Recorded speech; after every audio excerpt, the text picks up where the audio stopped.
இன்றே டவுன்லோட் செய்து உங்கள் ஃபேவரட் ஷோக்களை என்ஜாய் பண்ணுங்க.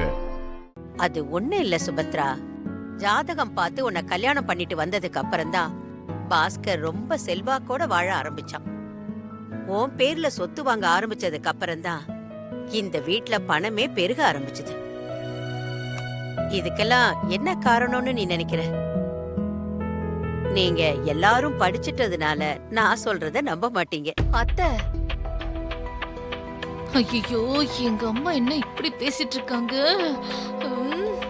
அத்தை, நீங்க பெரியவங்க, என்ன நினைக்கிறீங்களோ அத சொல்லுங்க. சொல்றேம்மா, என்னதான் இருந்தாலும் ஒருத்தரோட உயர்வுக்கு உழைப்பு மட்டுமே காரணமா இருக்காது.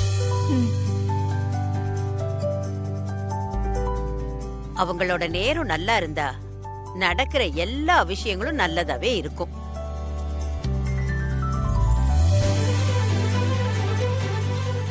அப்படி பார்த்தா நம்ம வீட்ல விஷாலுக்கு ஜாதகம் பார்த்து பொருந்தி போனது இசையோட ஜாதகம் தான். அவ வந்த வழி வேணா தப்பா இருக்கலாம், ஆனா அவ ஜாதகப்படி சொத்து வாங்குறோன்னு வச்சுக்கிட்டோம்னா செல்வம் பெருகுங்கிறது என்னோட எண்ணம்.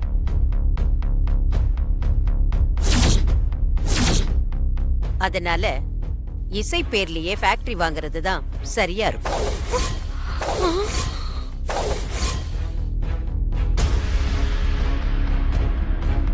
கரெக்ட்.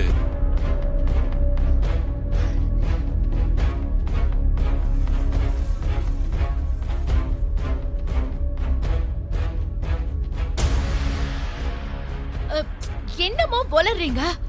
மூத்த மருமக இருக்கும்போது ரெண்டாவது மருமக பேர்ல எப்படி சொத்து வாங்க முடியும்?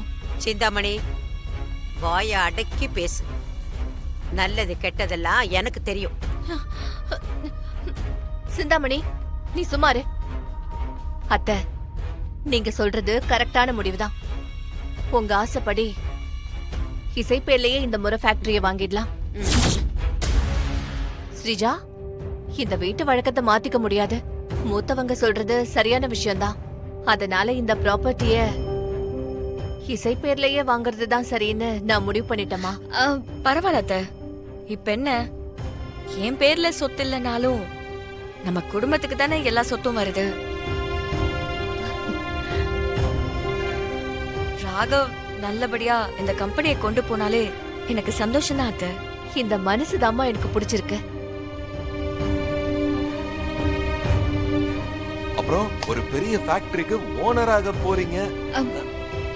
வாழ்த்துக்கள். சுமார் அத்தை, சொல்றேன்னு யாரும் தப்பா எடுத்துக்க வேண்டாம். என் பேர்ல இந்த ஃபேக்டரிய வாங்க வேண்டாம்.